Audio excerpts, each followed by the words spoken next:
evening, wonderful people. Irina Heber here with a wonderful panel here this evening, and we will talk about tokenization of commodities. Okay. So that should be very relevant topic for you specifically.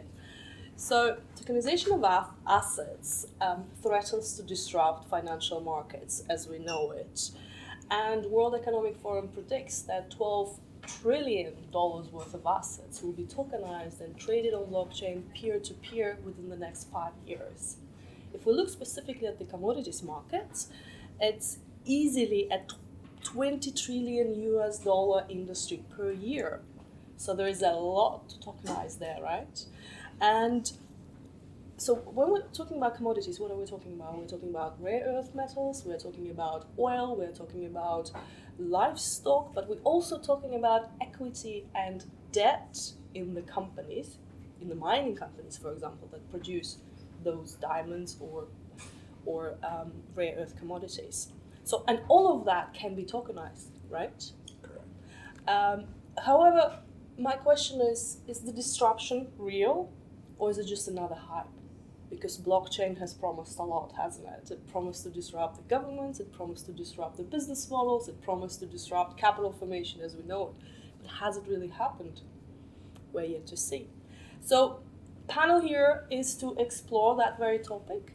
And if you can take 1 second introducing yourself, that would be great. So our viewers know who you are, and then we'll get into the gist of it, and starting with specifically what is tokenization.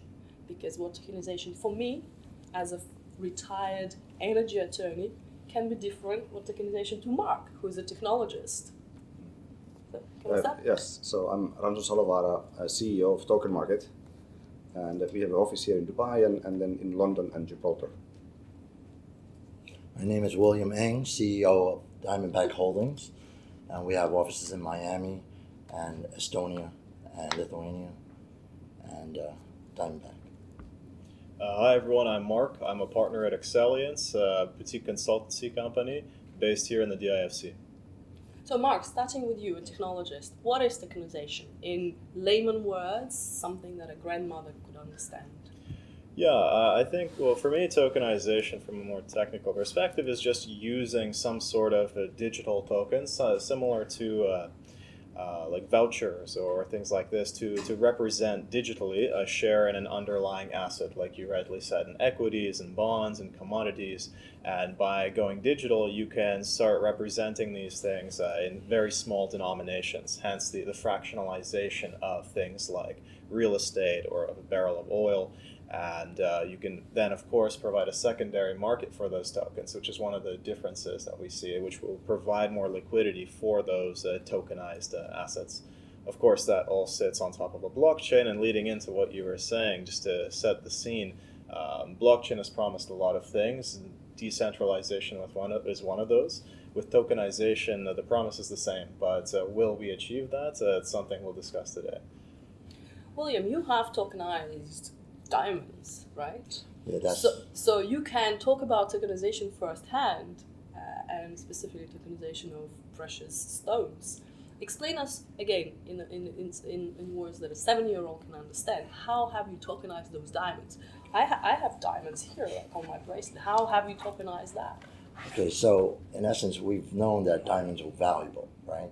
It's the world of blockchain and digital ledger technology now allows us to make it immutable and fungible, meaning that you can now place a value on these diamonds and you can fractionalize the values. And our concept is to fractionalize a group of diamonds, the value of the group of diamonds. So if we made $1 million block of diamond assets and they're held in trust, then we could issue $1 million worth of, coins benchmarked against the US dollar. So $1 million worth of diamond value that's there, registered and audited by PwC, and we issue 1 million coins to that value. And what's the benefit of that? I have my diamonds here because I have them because they're shiny and beautiful, right? So why would I buy those diamond-backed tokens? I don't think your diamonds are fungible. I don't think somebody will accept that as a unit of value for you to use to buy goods and services. So our focus is to create asset portability, so that that value can be used as a means of exchange, a store of value, a unit of account, that you could use that unit of account or unit of value to exchange it for goods and services. And if it's benchmarked against the value of a US dollar, many countries, many people can understand that value. Okay? So in the crypto world, we look at it as a stable coin. We're issuing it as a stable coin, a stable coin market, where that is a safe haven for cryptocurrencies, right? When you're trading, you want to make sure you retain that value and you want to move it into something safe when you're ready to go back into trading.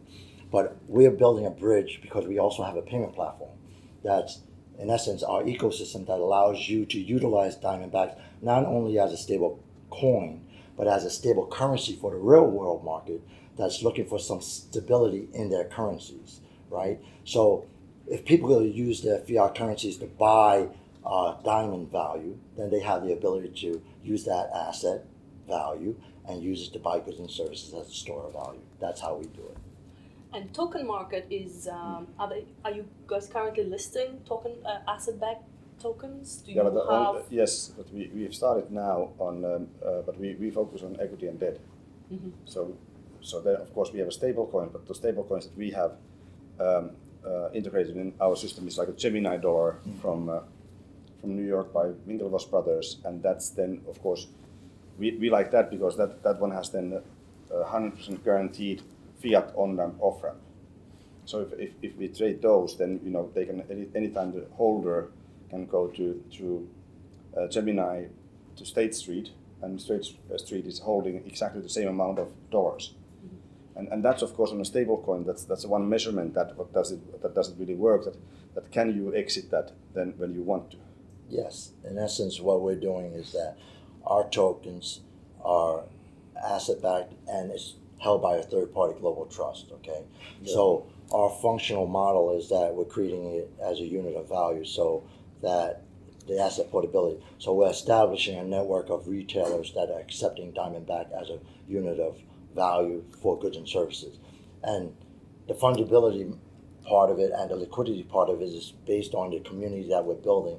We're right now working with around 250 to 500,000 people that are globally out there. We're talking about it in 135 countries. Okay, yeah. So we also have an agreement with a company called Alpha Point. Alpha Point is a digital exchange software provider. They have around 80 digital currency exchanges around the world in 35 countries. And in March of this year, we signed an agreement that our Diamondback, because our Diamondback asset-backed token stablecoin will be their de facto stablecoin on their currency exchanges. And the reasons why they feel and trust our coin is because PwC is our advisor, and we were one of the first companies to be advised by PwC in the crypto space. In addition to that, they've already agreed to do our assurance review on the assets that are being held by a third-party global trust to manage the trust deed for the coin holders. So that value is there. Understood. So sorry, back to you with a trading platform, with a marketplace. Do you see a lot of interest from potential investors or from projects to having tokenized assets? Well, it's a one-sided market. So everybody wants to do a real estate token was a real estate, and value doesn't go up much, or it's a saturate or anything. So, but there's no buyers. I never met the person who comes to me and says, "I want to buy a real estate token." Exactly. Yeah. So it's a one-sided market. So and of course the thing here is that you need to in order to have a market, of course we need to have both sides. But then it comes on and then it comes on these stable coins like on the Diamondback. That who is then the market making for you? Because so basically you guys are then counting on community that someone will there buy with the dollars, and that way then you can exit it. Well, yeah, because you cannot basically go. Very few people wants to keep it forever. No, absolutely, and our stablecoin is not meant to be kept forever. It's meant to have utility also. So. The biggest thing in crypto, and back to what you said in reference to real estate tokens, right? Yeah. Without liquidity and without transactability, it doesn't matter what you tokenize. You have to have transactability, you have to have liquidity. Yeah. And so you have to build both sides, as you suggest. So our focus is, yes, we're launching our coin as a stable coin on multiple exchanges around the world simultaneously to launch our token, okay, or launch our Diamondback coin. In that regard, at the same time, our community is being built, and that you're looking at it as a stable currency, where they're looking at minimizing the volatility of their local currencies, of which 100 countries need something that is stable in that regard. Is Diamond stable? Diamonds over the last 60 years. That's a good question. Are diamonds stable? Because with we will have artificial diamonds coming up, right? Which Correct. will drive the price of diamonds all the way down. There's all sorts of issues about conflict diamonds. There's all sorts of issues about the valuation of diamonds. Of course. Are diamonds actually rare, or girls got bought into shiny things? Is it a craft and Tiffany is holding them on the safe? Exactly. So there's making the market issues, but that's the same. Sorry, that's a little bit the same about the property projects you mentioned. Everybody wants to tokenize their penthouse or their building, but who is on the buy side? Yeah, but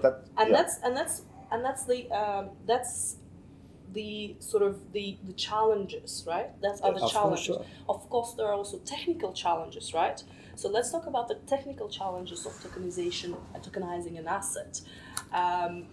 If you tokenize it as an ERC20 token, and then you have to deal with all sorts of 51% attacks on Ethereum. Mark, how would you tokenize an asset, and which blockchain would you use not to sort of have those technical challenges? I'm putting you on the spot right now for technical advice, so feel free to be...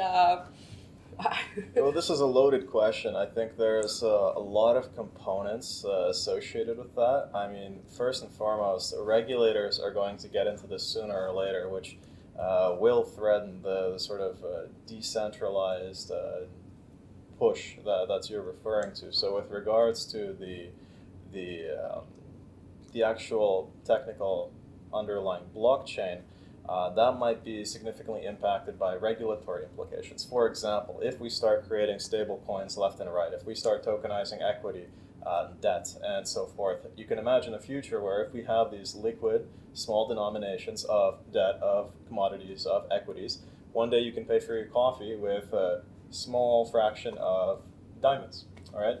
And this is going to lead to very significant implications for central banks and their ability to influence monetary policy. In come the regulators, in come the exchanges, in come the policies, which are going to, in one way or another, likely centralize a large component of that market, because exchanges will start to hold more power over monetary policy in that regard, and power starts going away from the banks. Right? And we can argue that they already are. Binance within the first year became more valuable than Deutsche Bank, which is a 300-year institution, right? And CZ has more influence over Twitter and arguably the price of crypto going up or down than any of the government officials, right? So exactly. So there's two parts, right? Like you're saying, like everyone wants to tokenize. If I'm a typical real estate developer, of course I'm going to go for something like public blockchain, like ERC20, which to date has done quite well. But on the other side, there are the regulators, there are the established players, and you can also say on the flip side, has Visa or MasterCard ever gotten hacked? Any sort of overcharge or a scam has always been the result of human error. So there's also a counter-argument to that in terms of when this hits the mainstream. If it does, are there going to be certain vested interests, stakeholders, governments, policymakers, regulators that are going to say, okay, great work, guys, but now we're going to take over from here. So you have those structural risks as but well. those problems are kind of like 51% attack on Ethereum is not a problem at all. We should spend no time on talking about that, because that is still the best blockchain out there and works like a block. And they have a great track record. Yeah, right? but the much bigger problem is then to have asset-backed tokens that are actually asset-backed, so that someone else can trust that it's actually this way. So I see the real estate tokens not being that you fractionalize this building and sell it to normal people fractions. I think that will never happen, or not at least anytime soon. What will happen is that you tokenize the building for the sake of using that as a collateral for something else. That you take a loan against it, and then that way you can normally, now the loan goes like this. If you take a mortgage against, or not mortgage, but if you take any kind of Construction loan. Exactly, any kind of loan. So then, once you start to pay it back, bank keeps it as a collateral until the end, until every penny has been paid. Back. So what about if you tokenize that and then you take a little discount from that once you have paid quarter of it, they release you 10%. You know, if they give you a 50%, let's say that they give you a 50% Sure. So loan for it. using it like a financial instrument. Absolutely, and that's the way that we should much more look at now. That okay, I have now diamonds. I need fiat.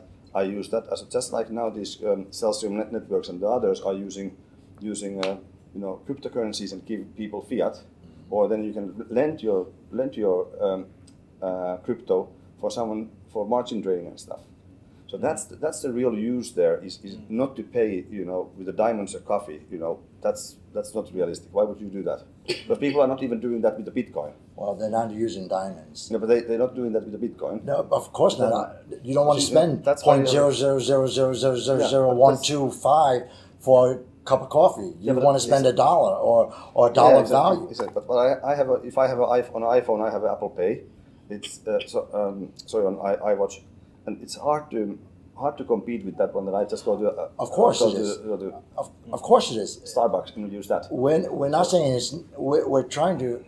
This whole environment that we're dealing with is creating disruption. All right, it's going to be creating disruption in a various number of ways. Okay, and the way we look at the principle of sound money was lost in 71, right? You're not backing anything anymore. It's just the central banks determining when they're going to issue money to pay debt or whatever the case may be, right? So the issue of trust came into play when ICOs started scamming people and taking people's money, right? That the whole thing, right? So the level of trust caused, with the ICO falling out and everything else, contraction in this whole crypto arena, okay? We have to work as a community to try to build this back up. But the only way we could do this is to create a model that makes it easy for people to understand crypto. Our philosophy is adoption through assimilation. Most people understand the unit value of $1. If you go to any other country and you ask them, what's the exchange rate for a US dollar, they'll tell you right away how many pesos, how many whatever, right? So the value of the diamonds that are placed in trust and values of diamonds have increased in value anywhere from 5 to 15%, depending on the diamonds that you're using, okay? Investment grade diamonds, 5 to 15% over the last 60 years, okay? If you look at a chart that we have, it shows Bitcoin, it shows USD and all the different types of commodity, and along with diamonds, and it's relatively flat, okay? So diamonds held in trust, not by us, by third-party global trust. PwC is doing the audit and review of it. Lloyd's of London is insuring it and everything and brings it storing. The whole thing is creating trust again and creating sound crypto. Sound crypto where assets can be considered transactable and creating liquidity with those assets. Asset portability is the biggest thing right now. But you don't steal the market make it, so I cannot come back to you and say, here's my diamond dollar, can you give me just normal dollars back? Yes. You stay out of that. No. What we do is we have a payment platform, an existing payment platform that we've modified that does the traditional payments, meaning Visa, MasterCard, American Express, and all the if I just want $1 now in my bank account. Yes, we could do that too. Okay, so you can do that. Yes, that's why we have, in our payment platform, we created an algorithm that allows you to integrate 3 cryptocurrency exchanges and also 3 FX exchanges. And that means that POS systems and merchants can accept crypto real time and get the best price for it in the OTC markets among those 3. And also allowing us to have fiat currency on the FX exchanges to allow us to also fulfill fiat currency requirements depending on what country. 26 currencies in the world. But isn't that still like the best use would be just to use it as a collateral? No, but people are afraid of their own fiat currencies. No, they're not. US dollars, the G7, okay, all the reserve currencies. Really? Yeah, you're happy with it. And if you're a first world country, you're happy with your currency. Yeah, but exactly. look at it, the other 100 countries. Look at what happened that's different. Look at what happened to Turkey. Turkey overnight lost 20% of the value in the banking system. Yeah. Okay, what happened to Cyprus? Okay, you couldn't have access to your money. Okay, we have to understand that the assets that we hold. Isn't that what the gold is for then? That people run back to the gold? But the volatility of gold is not something that you can count on in doing units of exchange. You're not using Diamonds are less volatile than gold. less volatile than gold. Yes. Okay, if I can jump in quickly, I see 2 points here to unpack. The first was your point about Ethereum, 51% attacks. I agree. It's not really the time and place to discuss those things. I think most of those challenges, as we've seen with blockchain, comes from the business side. Exactly what we're talking about, the economic implications, the implications on monetary policy. So I think this should really be the focal area of this discussion. The second point is regarding using, and we're assuming, of course, we're in a world where these diamonds, gold, whatever it is, whatever you're fractionalizing and tokenizing into small denominations, we're assuming that that can at some point be transacted easily and efficiently. I mean, that's what we're talking about. The liquidity is not there yet, but once there's an uptick in demand, people are more aware of it, this will become a reality where I will be able to buy and sell small quantities of commodities, of real estate, and so forth. It could be anything, right? And so my point there about the trust in the monetary system and then the potential to lose power with central banks, it might not be such a big concern now for the larger economies, but as you rightly said, like Zimbabwe is fully U.S. dollar denominated, right? They basically don't have a central bank. They don't have control. Most of the African countries do not have a viable financial system. Exactly, and so now if I can trade tokenized U.S. government debt, if I can trade tokenized diamonds, tokenized gold and so forth, that could become my new medium of exchange, especially if it's fully digital. I can trade in small denominations. It's even more useful for me as a consumer in Africa than US dollars. If they trust that it's really backed, then Exactly. of course. So I agree with you. That of course, if they really trust that it's backed, but then that is where then the whole kind of what you call it, the every player on that one becomes double spending, right? So I'm telling you, I tokenize my gold, Right. and then I Go spend it. and then I will go and sell it to And Mark leverage separately, it. And leverage it. and I'm telling my investors in my tokens, here's my gold sitting there. So how would you solve that problem? That's a business problem, right? This is not a technology problem. Exactly, but is it solvable at all? It is, yes. So what happens here is that you have a for example on the real estate you then have a Forget about real estate. I think it's such a nonsense thing to tokenize. no, but it's not if you use it as a collateral. Then it's because then you have what happens is someone has a deed, then lawyers make sure that the deed doesn't have anyone else claiming for it, and then you tokenize. Yes, okay? but we're talking about tokenization of commodities specifically now. How is that different? That you have a truck full of coffee there. And then you how you well, it's easier to put charge over a building because building cannot run away overnight. So what happens here is that first of all it has to be always in a bonded warehouse. If it's a tokenized wine, if it's art or something, unless it's insured, of course it has to be somewhere where it's kind of on safe, right? And who owns that safe, right? If I have the key to the safe, there goes yeah, my art. but bonded warehouses are generally trusted. So, if we then doubt trust on everything, we said, but we should, shouldn't we? I mean, no, but then we don't do anything in life because everything is dangerous. Everything can go wrong. But you try to mitigate. You mitigate the risks, right? So you mitigate it by having reputable companies that are your strategic partners in driving your model, right? So when we're talking about PwC, they're a well-respected big four accounting firm. Yes, but then the diamonds are then where? But the diamonds The diamonds are held in Brinks, So- which is one of the biggest for handling exactly. gold and diamonds. Exactly, and they give a report then all the time to PwC, who confirms that this is how it is. And no, not only them, but also the third-party global trust. Winchester Global Trust is a multi-billion-dollar global trust out of Bermuda. And remind me the name of that accounting firm that audited Enron and went bankrupt. Arthur Andersen. Arthur Andersen. Now- So things have happened like this, Exactly. right? PwC has a good name, but we all remember what happened with But we cannot do Enron. anything when we think like that. we cannot do anything when we think like that, because then nothing. You cannot trust anything, so there's nothing. Of course, I have to think like this. This is my job. This is what I get paid for. Okay. So, all right. So you can sort of put some sort of mitigation, but then who has the key to the Brinks facility? Well, the trustee.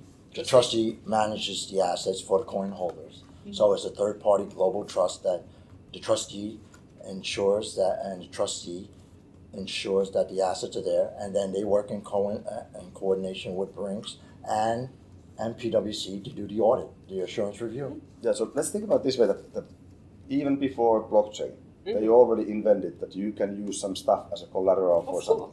So, is it the building, is it art, is it diamonds? So those systems are, industry-wide recognized best practices. Mm-hmm. So we should just first start using those, and then add the tokenization on the top of it. And there will be already enough benefit on collateralization or putting it as a some sort of a backup on something, or creating baskets of commodities and then be able to trade that. There is already enough. When these instruments that you're talking about, they were between banks, between companies over equal bargaining value, engaging with each other, right? In tokenization, for example, we now have retail investors coming in. So who is protecting those little guys? So when you have talking about the collateral between the big boys, hey, but the big boys are as well, like you're saying that who is protecting them? Who? Any regulated business has to protect investors. It doesn't matter if the investor is a professional or retail. No, of course professional investor have less protection. I'm not talking about professional investor. The collateralization that you're talking about, that would be between two institutions. Let's say a bank and a construction company, right? It doesn't have to be. It can be that you go with your deed to some place and say, I want to get another mortgage or loan for my house, against my house. Then the process happens that someone first says that your house is valued that. Then comes the lawyers who says that yes, there's no other claims for the house, and then you put the paper on let's say a law firm or PwC, and boom, you have your tokenized. So the entity that gives you money has all this access to lawyers, etc., etc. So they can. It doesn't matter who. So they can protect themselves. This process has to be created. Otherwise, there is no tokenization, or the tokenization is so flimsy that you cannot use it. So then I would not trust that. Okay, you gave me diamond dollars now, and I would not trust that. So if I don't trust that your system in the back end, like you you gave a good explanation how it's done on an industry standard way, right? So that's what we're doing. Exactly, but then I can trust it. But if it's done on some random way. Oh, I agree totally. Exactly. I mean, that's why all these fake assets that are being trying to be tokenized. That's why it's creating a bad reputation to tokenization in general, right? Yeah. So, but what do we have to do? We have to create a trust model, and the trust model is standard operating procedures that institutions have already utilized in monitoring assets. Okay, and then having cross-reference with the accounting firms and everything else to ensure that whatever's there is there, right? So I think we're talking about the same thing, that yes, everybody has to have some level of trust, and the way you mitigate that is to ensure that the processes that you're doing are with reputable firms that can ensure that this is what is being done, and you could be assured that the diamonds are there because it's being audited. Okay, whether a construction is being developed or it's just sitting there on a plot of land and nobody knows what's going on with it, and I've invested money in it and nothing's going on. So on the far left and the far right, all right? So that's what we have. So tokenization of commodities, Mark. Yes, no, hype. Should we do that? Well, it's a difficult question. I mean, is there a market demand? Like, one of the most touted benefits of tokenization in general, and let's talk commodities, is this access to global markets, this fractionalization, this increased liquidity, but that's not yet materializing as of now. Now, is that an awareness question or a demand question? It's still, the jury's out on that.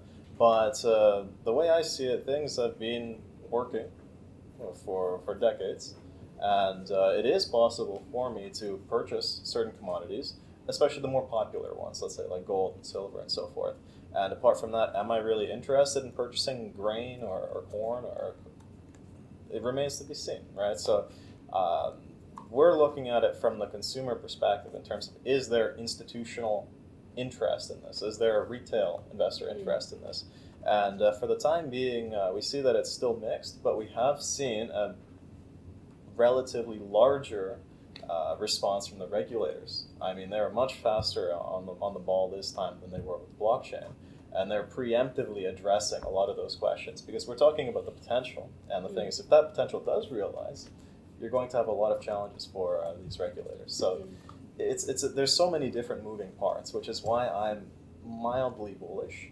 But of course, we're all about use hedging our cases. downsides. Of course, if there's a use cases that people, that becomes practical, of course, then that boom, there will be. It's finding that killer app. Exactly, on the bonds and equity, you can see that now smaller firms can create securities out of their shares. They don't have to go the traditional IPO way. They can do that on an earlier stage. SME financing. Exactly. SME financing. So all that is there. You can find there easily that this makes sense. So it's really like securitization, tokenization is the same thing. Like anything that you can turn into the tradable unit, token is no different really. You have to start from the point that it's the same. So you are more bullish on the debt instruments and equity instruments in companies that may or may not produce those commodities than the tokenization of commodities. No, I'm just saying that on the equity side, you don't really need those like let's call it tokenized commodities, or is it a building, or is it a some rye or something like that. But then on the debt side, they can be used as a collateral. So that creates exciting things, because then you can have rules, oracles and stuff on a blockchain and smart contracts, and really it starts to work. It becomes a better system, so to say, than the current OTC market. And I probably know your answer. The answer is probably yes. Absolutely yes. But I mean, so apart from your own token, which other tokenized commodity would you purchase? Well, at this point in time, I'm only focused on what we have, and right now, that's the main. I would also look at gold if I wanted to look at gold. But interestingly, every gold-backed token has proven to be not a very honest project. True. I would not use a stronger word. Exactly. But that's the whole problem.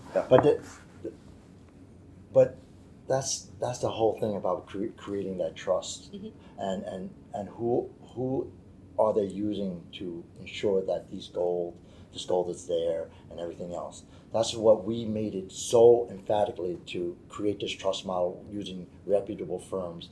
And also, right now, because we know governments are going to be involved, just like you said, right? Governments are going to be involved because you're doing asset portability, okay? Asset portability means you're moving assets outside the country possibly, or whatever the case may be. So that's why we connected with a company called Chainalysis. Chainalysis know your transaction. So every single transaction is being tracked. They have a special stablecoin suite of product that allows any issuance of Diamondback will be monitored and wherever. So whether it's a financial institution, whether it's law enforcement that wants to know where a transaction occurred and who did that transaction, our coins are going to be fully compliant and fully regulated in that regard. So you can't use it for the best purpose ever, money laundering. No, not at all, because you got to do KYC, AML, ATF, KYT, and everything else in between. So use cash for money laundering. Yes, Still exactly. the best. Still the best, instrument. right? So here we have a conclusion. Mildly bullish, very bullish, but for certain. No, but it is. But the time is not right. So, for example, Royal Mint in the UK, the government, basically government-owned gold storage. Probably one of the best in the world. They withdraw from the whole tokenization process because it was too early. There was no demand. So I think that the big players will come then when they see that there's some good use cases and demand. Then they can quickly build good systems. But it's just like it's too early. So bullish, but not too early. yet. Yeah, exactly. Okay, fantastic. And I'm very bullish. Yeah. I do believe that most things with buying and trading today will be tokenized, That's will true. be traded peer to peer. But the answer is when. That's a good. That's a key point. When and how do we ensure that that guy on the street who buys my tokenized commodity is sufficiently aware that there's an actual commodity sitting there, because I've seen Trust. so many Oh, yeah. projects. I've seen so Absolutely. many projects. We're not even talking about double spending. We're talking about like there was nothing to spend to start with. And that's the biggest challenge. of That course. is, which is very, very sad, because that ruined a lot of trust in our entire industry. And education is key, and us banging together as a community to make better processes for people who follow. Thank you very much for your time. Thank I you. really Thank you. appreciate Thank you that. for Thank having you us. for your thoughts.